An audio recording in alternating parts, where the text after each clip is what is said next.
like to call the City of Clear Lake Planning Commission meeting to order.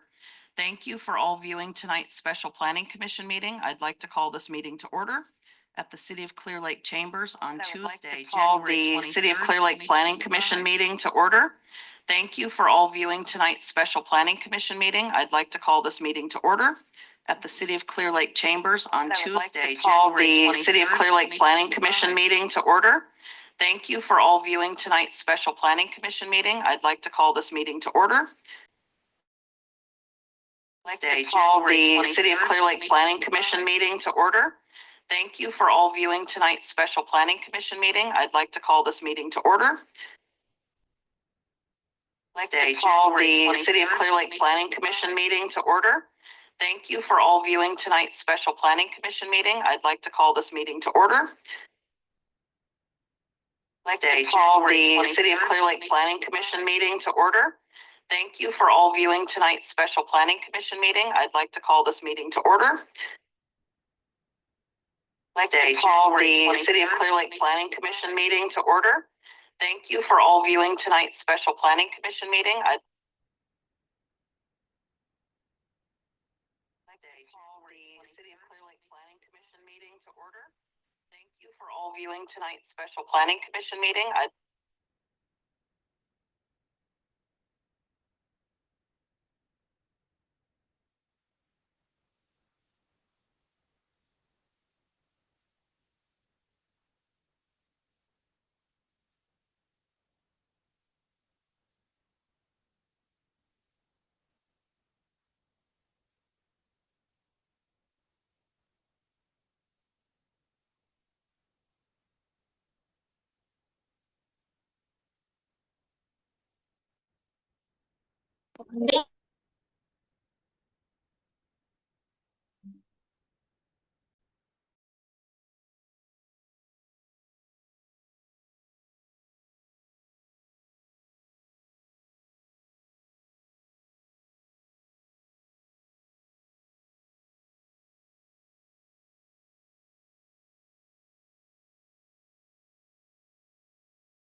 Sorry. Start again. Thank you all for viewing tonight's special Planning Commission meeting. I'd like to call this meeting to order at the City of Clear Lake Chambers on Thursday, January 23rd, 2025 at 5:04 p.m. We are currently live streaming this meeting on the city's YouTube channel and the Lake County PEG TV live stream YouTube channel. To begin with, can I please have a roll call? Commissioner Inglis, Here. Commissioner Stewart, Here. Commissioner Coker, Here. Vice Chair Smalley, Here. Chair Williams. Here. Okay, to those present, please stand for the Pledge of Allegiance.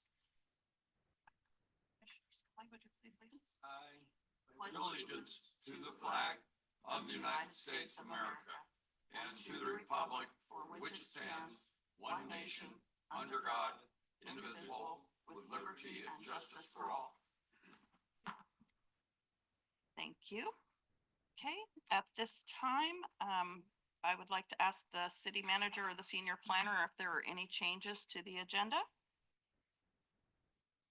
There are no changes. Do I have a motion to adopt the agenda? I'll make a motion to adopt the agenda.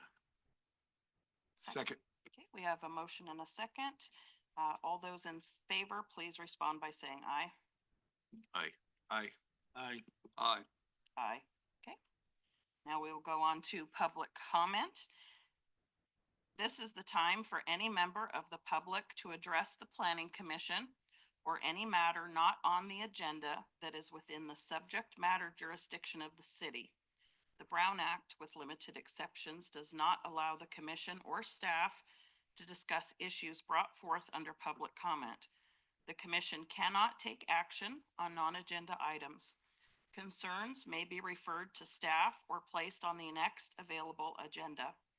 Please note that comments from the public will also be taken on each agenda item. Comments shall be limited to 3 minutes per person. Are there any public comments in the chamber at this time? Okay, seeing none, are there any on Zoom or via phone? There are no questions or comments via Zoom. Thank you. Okay, we will go on to our public hearing. Item number 1, public hearing for the consideration of conditional use permit, CUP 2024-02, and corresponding environmental analysis, CEQA IS 2024-01, located at 14975 Olympic Drive, APN 039-55051, 3545 Old Highway 53, APN 039-55050, and 3565 Old Highway 53, APN 039-55020 in Clear Lake. If staff can please proceed with the staff report.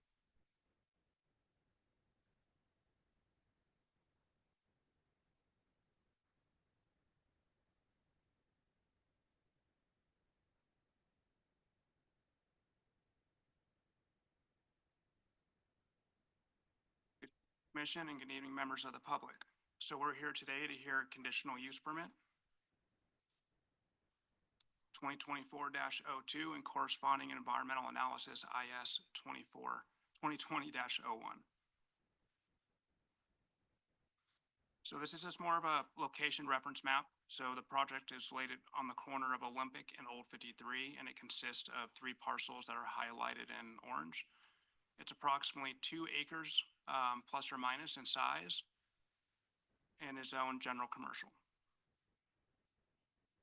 So a little bit about the project summary. So the project consists of a gas station, which is a convenience store with a food service area that totals in about 5,106 square feet. Approximately the food service area is just above 2,000 square feet. It will also include 6 double-sided fuel pumps under a canopy and up to 3 fuel tanks underground. For the drive-through car wash, the drive-through car wash facility itself is about 3,600 square feet with approximately up to 2 underground water tanks. So access and parking. So there will be access off of Olympic and Old Highway 53. There will be about 75 parking spaces. Of those 75, it will consist of 12 vacuum pump stations and approximately 8 electrical vehicle charging stations. So a little bit about public notice summary. So the project was circulated for review in May of 2024 to various agencies for comments. And then of those comments we received were from Lake County Environmental Health, Highlands Water Company, Holy Nation of Northern California, and Elim Colony. And both the tribal organizations requested tribal consultation, which we held in accordance with the state statutes. Then also as part of the project, staff prepared a CEQA analysis and incorporated various mitigation measures to reduce any potential impacts to less than significant. That initial study was circulated from December 23rd to 24 through January 22nd, 2025. It was also sent via email to various federal, state, and local agencies, and also a notice of intent, which informs the public our intent to adopt a mitigated neg deck, was sent to parcels within 300 feet. For tonight, our public hearing was published on January 11th, 2025 with the record B, and also sent out to all parcels within 300 feet. So here's one of the site plans. You can see my cursor. There will be an access point approximately here off of Olympic, and then Old 53 approximately here. You can see this will be the convenience store with the indoor eatery restaurant, and then you can see here will be the gas canopy with the 6 double-sided pumps. And speaking with the applicant, they anticipate up to eight EV charging stations will be located in front of the convenience store. You can see there's additional parking along here of Old Highway 53. And then the shared parking here is that center lot, which will consist of like the vacuum pumps and additional options associated with the car wash, which is located in the southern portion. And part of the car wash, and speaking with the applicant, all the material and runoff will be collected from the car wash and also on site, recycled, filtered, and reused on site for landscaping purposes. So none of it will be connected to special districts or anything like that. The areas kind of highlighted in that gold color are the areas anticipated to be landscaped. You can see there's a small portion up in the corner along Olympic, and then the southern portion along the car wash, and then the portion along Old Highway 53. So this is a rendering of what it could possibly look like once complete. These are the color schemes on the elevations, but doesn't necessarily mean these will be the proposed colorings. And this will be the car wash with the vacuum pumps located in front of it. And that concludes my presentation, but if there's any questions, I'm more than happy to ask, or if you'd like me to put up the site plan again, I'm more than happy to.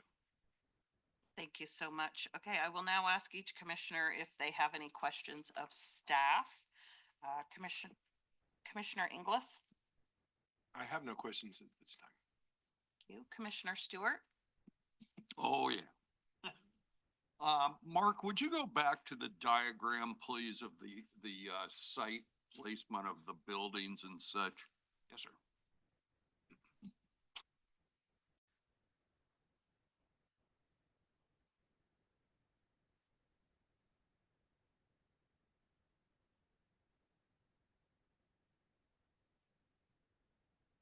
So my first concern is that in reading all the documentation that was provided on this, I didn't see anywhere in there where a traffic consultant had been talked to about this. And I have some concerns with the entries and exits onto Old 53 and Olympic. This is one of the busiest intersections in town right here. And to me, it would have made more sense if they would have put the building where those 12 spots are over there on Old 53, if they would have had the building over there and kept the entrance to the project where it is currently on the old Four Corners site, to me, that would have made more sense, because when people entered and exited back there, at least they were a little ways from the corner, and it might give somebody a chance to get over to the turn lane, or for a few cars to stack up. And this way, I can see people are going to be wanting to exit onto Olympic and make a right turn to head for the highway, and traffic's going to be a backup there because of the stoplight. And then the same situation over at the other side. So I have concerns about that. And then beyond that, I was a little bit surprised just now when Mark mentioned that the developers planning on putting all the EV charging stations right in front of the store. I'm not a developer, but I know that EVs take a little while to charge, and under the best of circumstances, usually I think a half hour or more. And, to me, it would have made more sense to put the EV charging station on the opposite side of the, over there by Old 53. I mean, saying that the site placement stayed exactly as it is now. It would have made a lot more sense to put the charging stations over on Old 53 so that when customers want to go into the store or the eatery, they've got those parking places available there without a bunch of EVs hanging out there charging up, you know? Other than that, I really like this project and I'm excited that someone's proposing to put a car wash, and as near as I could tell from the stuff provided, it looks like it might actually be a car wash with brushes rather than just a high pressure water situation like we currently have. And I'm hoping that's the case because I hate washing my truck and I'd like to have a real car wash to take it through. So I'm really hoping that does pan out. And I have absolutely nothing against this project as far as the overall scope and purpose of it. I think that this side of town is pretty underserved as far as, you know, having any other option to fuel up. There's no, well, in fact, I mean, it is odd, many, many moons ago, for those of you who weren't here, which is almost all you, in the 50s, there was a gas station on this corner. It was on the other side where Rite Aid is now, and there was a little garage there. And Brian Wardall's dad actually started the business there in a Quonset hut many years ago. And so anyway, there was a long time history of having fuel and service on that side of town, but it's been gone for a long, long time. And I think that, you know, this side of town that this is on is, there's going to be more growth here in the future. And I think this is a well-needed project and I'm in favor of it. Thank you. Thank you. Commissioner Poker? Terry asked the same question I was gonna ask. Thank you. Vice Chair Smalley? So as far as entering and exiting onto Olympic, it looks like that driveway is over 150 feet from the corner. So that, yeah, this is the corner. It's almost 150 feet there. Oh, I'm talking about this driveway. Oh, that's on Olympic. Yeah. Wow. So, Well, but I mean, do, I was talking about that one too. So you're right. There is, this one's not near as bad because there is 150 feet Right. there. but I do agree with you on having the charging stations right in front of the store. That would make no sense. So my only other question is, you know, are you gonna ask for a SWEP or some kind of stormwater control plan and, you know, and all that?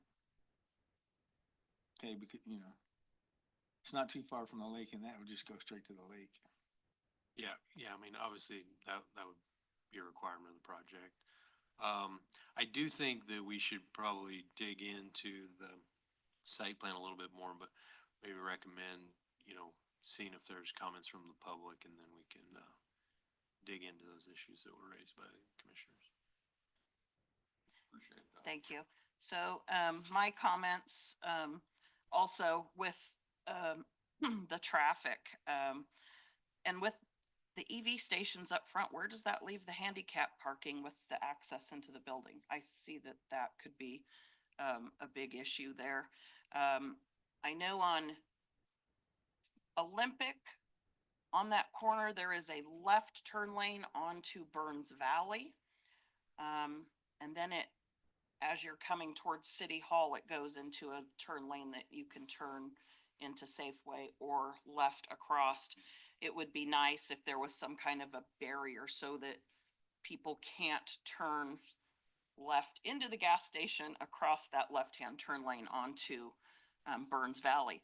And the same goes with Old 53. There's a left-hand turn lane to turn onto Olympic, but there's no turn lane there into Rite Aid. So it would be really nice if their developer, if their engineer could work with our city engineer to make sure that we're not going to run into any issues there, even if it's moving that both driveways back to create the least amount of issues there. Let's see here. Do we know, I guess, I noticed that Highlands Water hadn't responded to anything. I'm assuming that with all the other businesses there that we would have plenty of water pressure in that area for a car wash. So those are my comments at this time.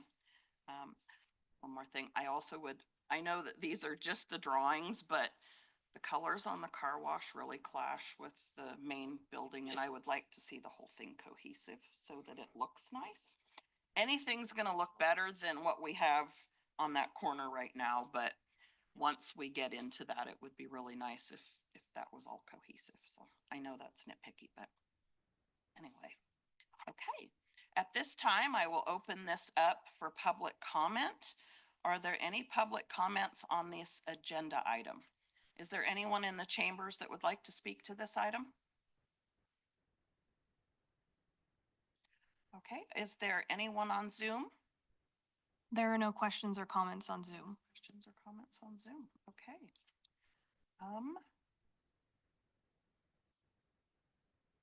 Do we have a representative from the developer on Zoom? No, we do not. They're unfortunately not able to make it at the last minute. Well, seeing as there are no comments on Zoom and we have no other participants, I thank you, and public comment on this item is now closed. Madam Chair, maybe before you do that, if you want to have, ask any questions of Highlands Water, we do have a representative here. Sarah might be able to address that question. Sarah, if you'll go ahead and come forward, that would be great. Okay, public comment is reopened so that we can get an answer to that question. Sarah? Thank you. Sarah Miller from Highlands Water Company. And I thought we did comment through email. Was there something else that we were supposed to, because you did answer our questions Yeah, I answered as far as most of the questions. most of the questions. I think the only one we weren't able to get a solid answer on is the anticipated amount of water. water usage. And that's really our main concern is knowing that, so. And speaking with the applicant this week or their representative, they're coordinating with their engineers to fine tune everything, all the components internally with the car wash to help give them like, an Some exact sort of an estimate. estimate of that. water usage. Yeah, so. At this time, there is enough infrastructure there that should support that. There should be, yes. Okay, great. Thank you so much. All right.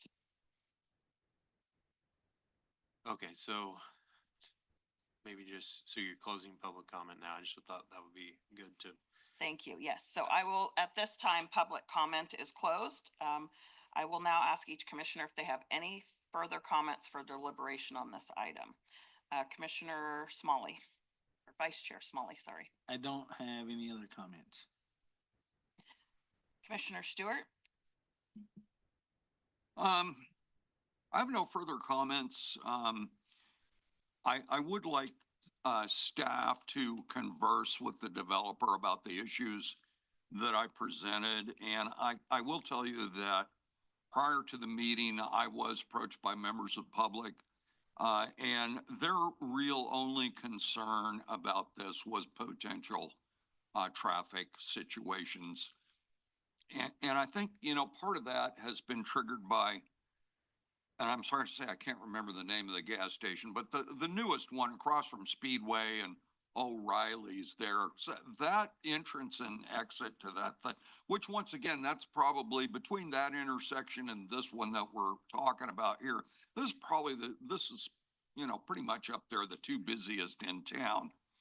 And, I think now that gas station by O'Reilly's there's been open for a while, stuff is flowing a little smoother. But initially, that was not a fun situation getting through there at certain times. So anyway, I don't want to discourage this applicant at all. And the infrastructure is what it is. But I would just like to make sure that the site placement is optimized from a traffic flow standpoint, that we're gonna have the least problems further going down the road. And as long as staff can address those issues with the developer and take whatever reasonable steps they might be able to do. Because right now, nobody's broke any ground. There's no plans finalized. So I mean, stuff could be moved and revamped and done now at not a large cost compared to once something gets built or infrastructure's installed. So that's all. Thank you. Thank you. Commissioner Inglis? Well, this is only empirical and not really statistically valid. I did sit on that corner because that was the left turn onto 53 going back up, north, I guess it is.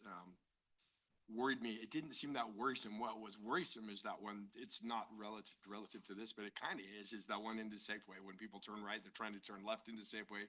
People are trying to turn left to go up Olympic out to new 53 or 53.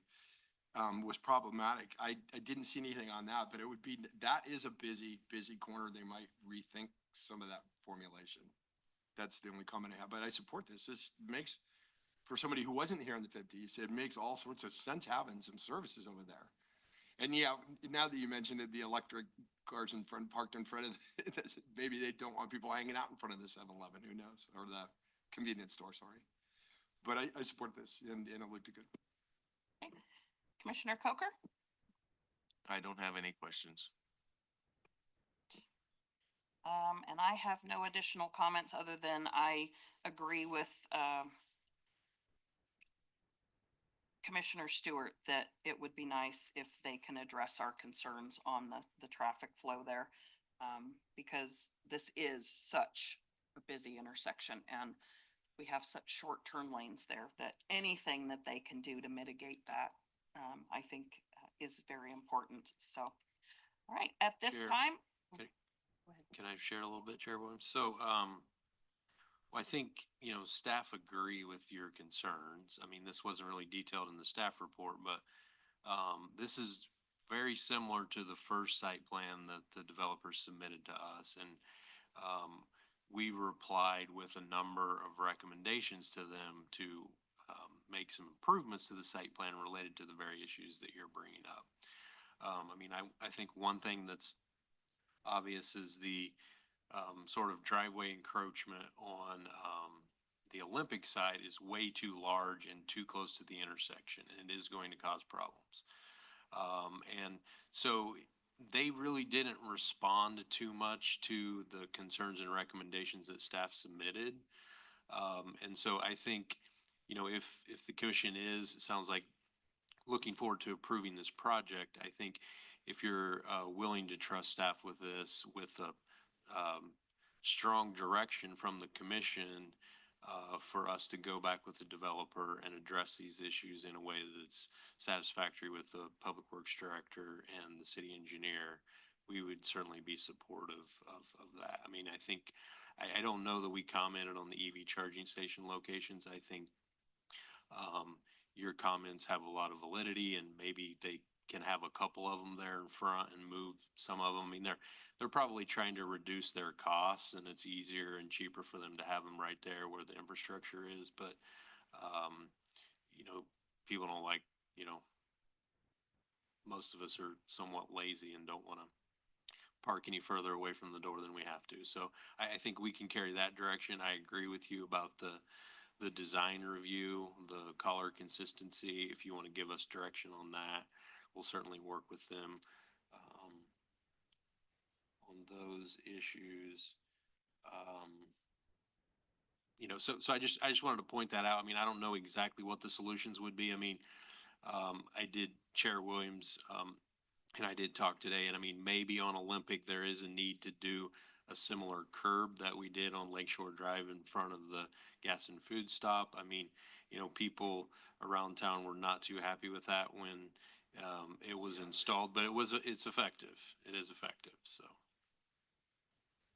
I guess the only other thing, if you have any questions, I mean, you did get correspondence from the Koi Nation. You got a letter. I sent you a memo, which is part of the record this afternoon. Happy to go over any points on that if you haven't had a chance to review it. I guess just let me know whether you want me to, address any of those issues or not. I mean, I think the most important thing to remember is there was, an archaeological expert, that did a survey with the Koi Nation. No resources or potentially eligible resources were identified as part of that. In spite of that, we have recommended a number of mitigation measures be included, as part of this permit process, just to protect against any inadvertent discoveries. So, but we would not recommend any additional changes to the proposed mitigation measures related to tribal cultural resources at this time. Thank you. Yeah, in studying the Native Sovereign Nation consultation guidelines that the city council, voted into effect November of 24, many of the issues that were in that letter that was received yesterday are covered in this. And it specifically states that, it was 2 years of consulting with, Elam, Middletown, and the Koi. And Elam and Middletown approved the draft guidelines, and Koi stated that, their comments were addressed in the final guidelines and that they're feasible. And I know one of their concerns was, the rotating shifts, but that is clearly spelled out in these guidelines as well.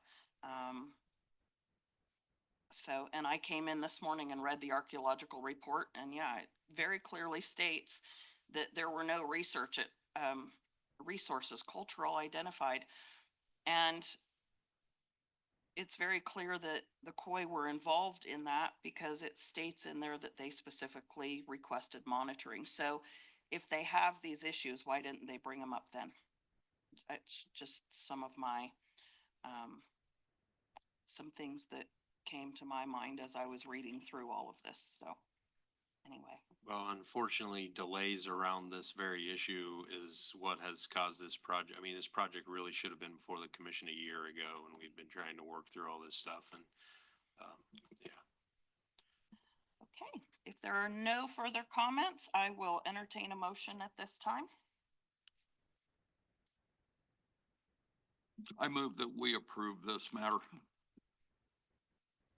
with the stipulations we talked about earlier, that staff address these issues in a more firm way with the developer and report back to us on any changes that might be implemented concerning entrances and exits to the project, traffic flow, and electric vehicle charging station placement, and as well as color palette for the finished project. Thank you. Do I have a second? I'll give you a second. We have a motion by Chair, or goodness gracious, it's late for me. Oh, gosh. Okay, I know. We have a motion by Commissioner Stewart and a second by Commissioner Coker. May I please have a roll call vote?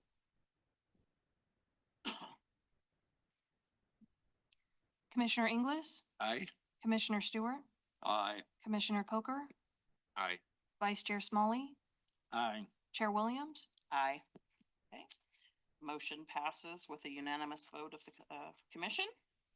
All right. At this time, we will go to our city manager report and commissioner reports. City Manager Flora, do we have a report?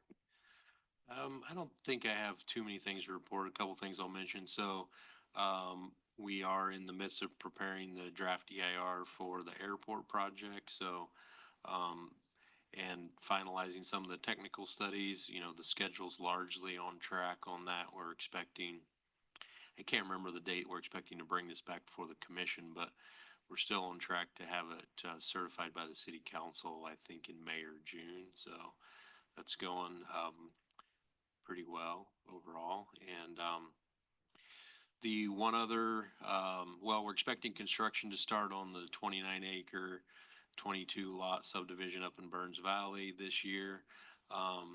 That ownership group also bought about 20 lots over on 36th Avenue that they'll be developing homes on. So that will be good. The third of the affordable housing projects that we've been working on, over by the hospital on state-owned land. I think they, finally got all the funding in place to move that project forward. The state, ultimately ended up giving us, the city, an additional $21 million, to give to that applicant to get that project moving. And so it's, I think, highly likely that that will be breaking ground this year as well. The only other thing we wanted to alert you to is, this is something that the council directed a number of years ago. It's been very kind of difficult logistically to figure out how to make this happen, but I think, here in the next month or two, we'll have it before the city council to, so we already have in the municipal code a rental registration and inspection ordinance. It hasn't been implemented since 2008. But the council really wants that to be back in place. And so we've been working through the details of some amendments. We have some new technology in place to implement that. And we're expecting that to come online the early part of this year. So that will require inspection of any rental property, hotel room, Airbnb in the city. Unless you have any questions, I think that's my report. Thank you. Which I think, some of those inspections are required by the Office of the State Fire Marshal, right? Apartments and things like that?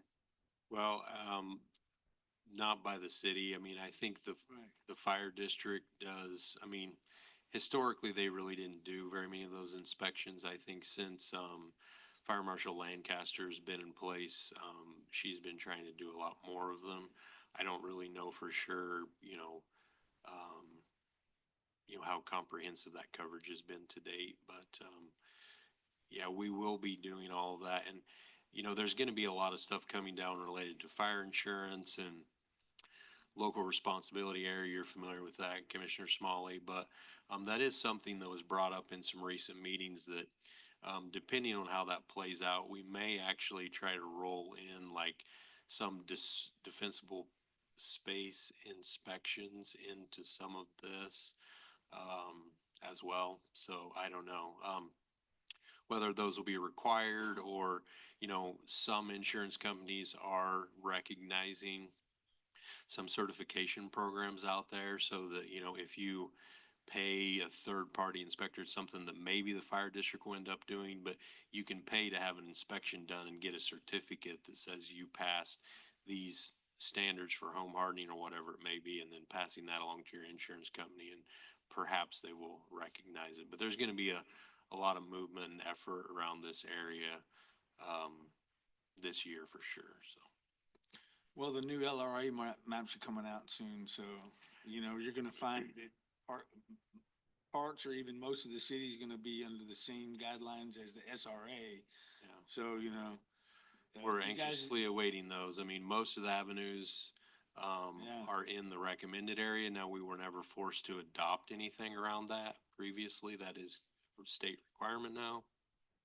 The maps were supposed to be out last week. They were supposed to be out Wednesday. They still haven't been released yet, so Right. I don't know for sure when we'll see them, but soon, I'm sure.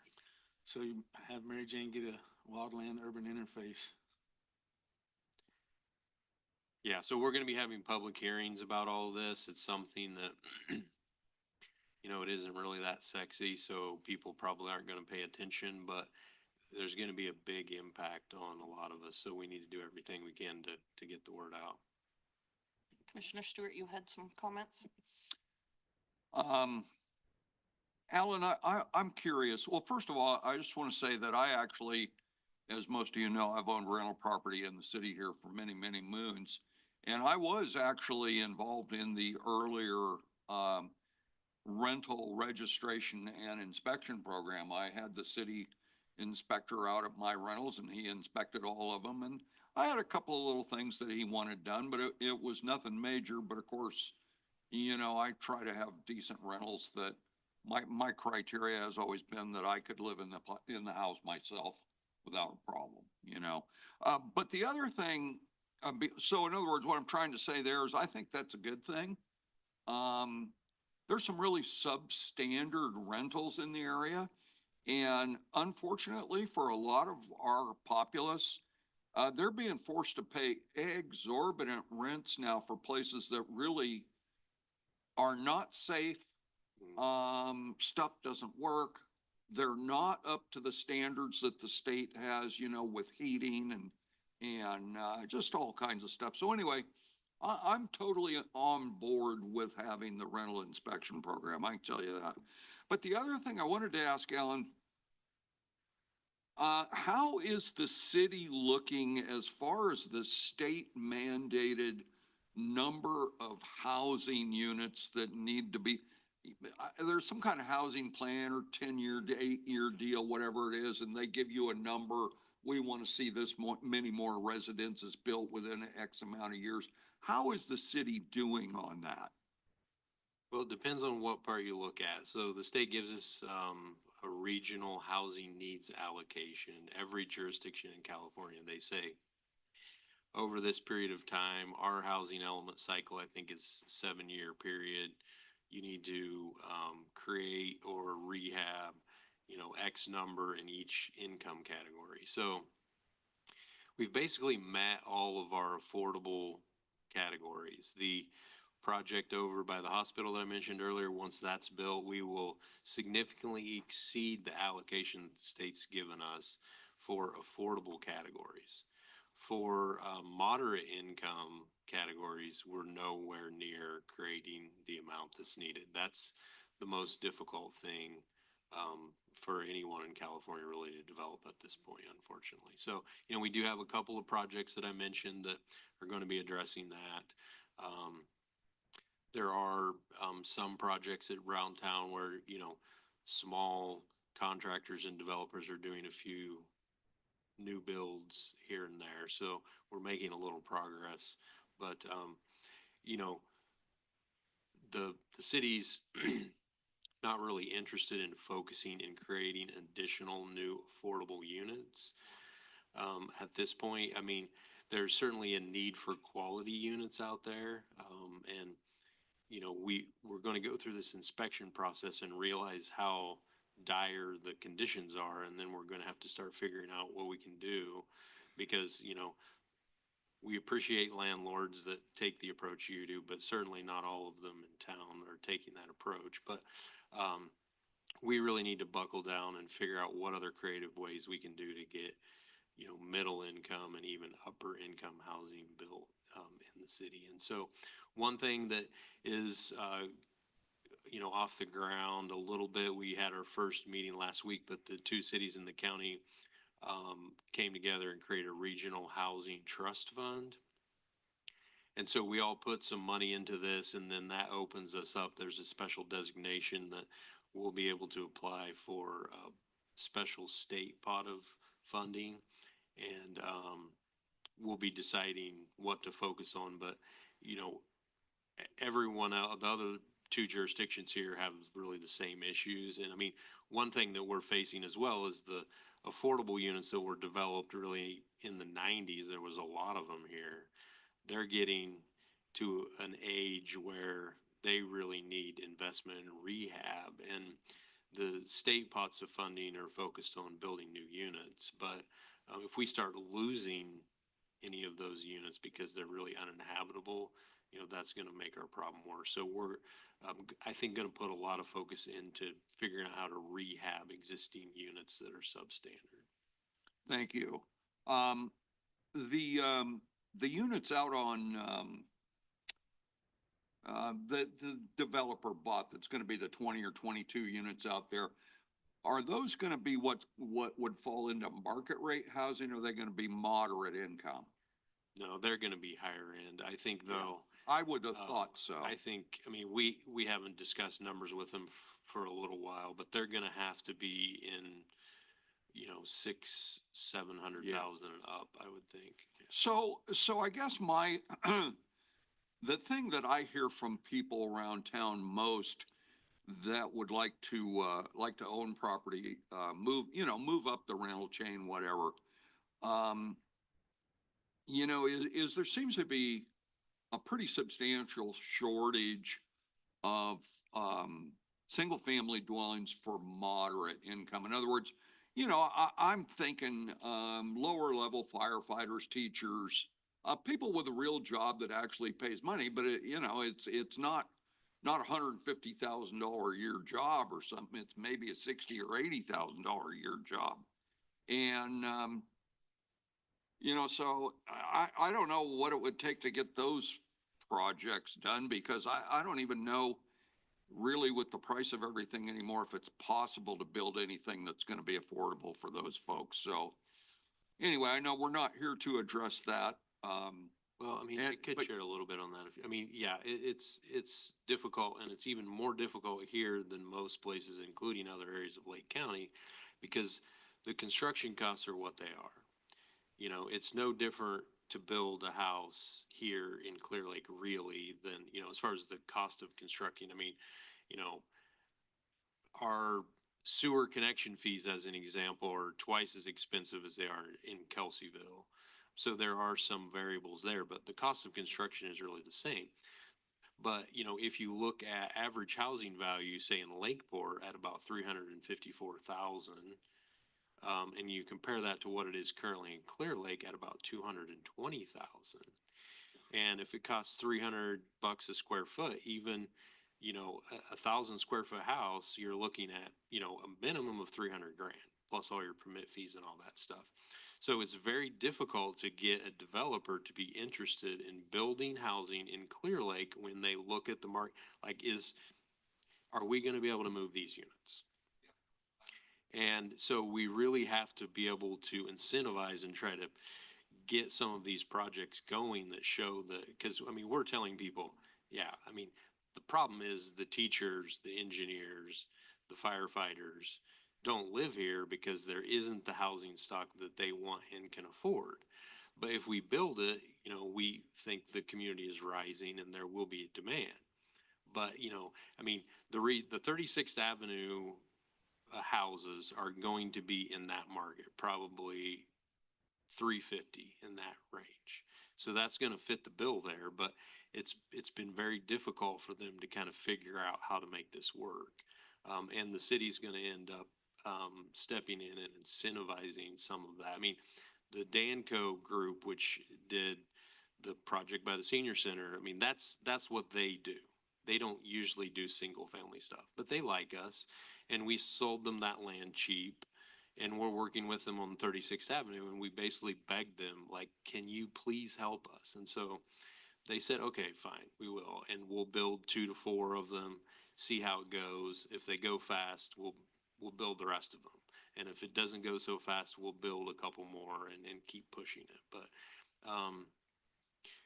it's only because of a positive relationship between us that they've really even considered that. So hopefully we get some examples there and other folks will be willing to do similar things. But Well, all it takes is one little rock to start rolling down a hill and turn it into a snowball, And I will mention, it's an isolated case, but I just recently sold my rental property on 34th, so only a couple blocks away from where you're talking about. And it was a stick-built house built in 07, 1,500 square foot. I cherried it out real nice and I listed it at like 270 something. Well, anyway, it zoomed right up to 289. I sold it for within 14 days of putting it on the market. Of course, I had it cherried out real nice too. But anyway, I think there's a market for the housing that we're talking about here. And, the thing of it is, it's not a huge market, but that market is there. But if we can get a builder like Danco to build a few of these and see how it goes, and once you get a neighborhood like that going, I mean, it was sort of starting to do that back in 07 and 08 before everything came unglued and the wheels fell off. There was a lot of new housing built up in the avenues during that time frame. And so anyway, I'm hopeful. But when it's time for announcements also, I have a small announcement. well, just one final thing. I mean, we say a lot around here that, I mean, there's few, if any, places that have as many challenges in doing projects as Clear Lake, but we're not giving up, so. Yeah, right. All right. Do any commissioners have an item to report? This time, I'd like to announce to the Planning Commission and the public that I am not going to be seeking reappointment to the Planning Commission when my term's up in March. So whatever meetings we have during February will be my last meetings here. And it's been a pleasure serving with all of you folks, and it's just really, I have a lot of challenges in my personal life that I'm having to deal with right now. And it's, this is just kind of a distraction to what I need to be concentrating on. But it has been a pleasure working with all you folks, and I kind of wanted to get the word out so that the city could perhaps start interviewing some new applicants to fill my chair once I'm gone. But it's been great working with you all. Thank you. You too, Terry. Well, I have said that I would reapply, so if I am reseated to the commission, I'm going to miss working with you. It's been an absolute pleasure. So thank you for everything that you've done the last 4 years. We appreciate it. Yes. So any other commissioners have a commissioner report at this time? No? Okay. Madam Chair? Yes. If I could just tag onto that a little bit, just to say publicly, you've been a really good commissioner, Commissioner Stewart. I'm really disappointed that you're not interested in continuing, but certainly understand. So thank you for your service.